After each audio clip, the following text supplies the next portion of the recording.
The state opposition has launched a petition calling for another M1 to be built between Brisbane and the Gold Coast.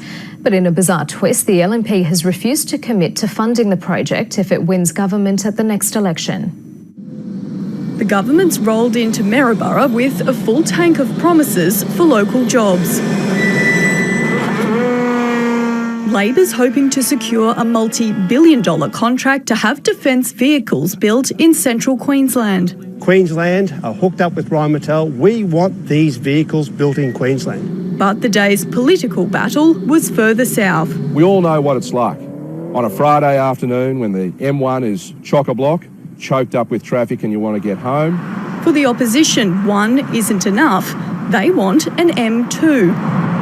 The LNP has proposed a 37-kilometre four-lane stretch of highway between Brisbane and the Gold Coast.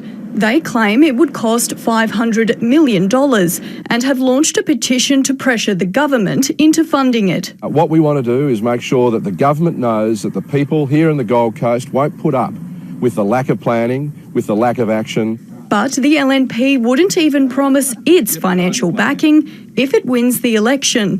When she names the election date, we'll be starting to announce our policies. It's quite extraordinary that Tim Nicholls has refused to commit to this project, but he's happy to petition the Palaszczuk Government to build this project. It took the state government years to get the Commonwealth to commit to a $500 million upgrade of the existing M1, which was finalised in March. And the Premier's sceptical of where more funding would come from. Well, they'll have to say what assets they plan to sell to do that. So I'll be looking forward to seeing details of their announcement. Motoring groups agree there needs to be another option to accompany the M1 to relieve congestion.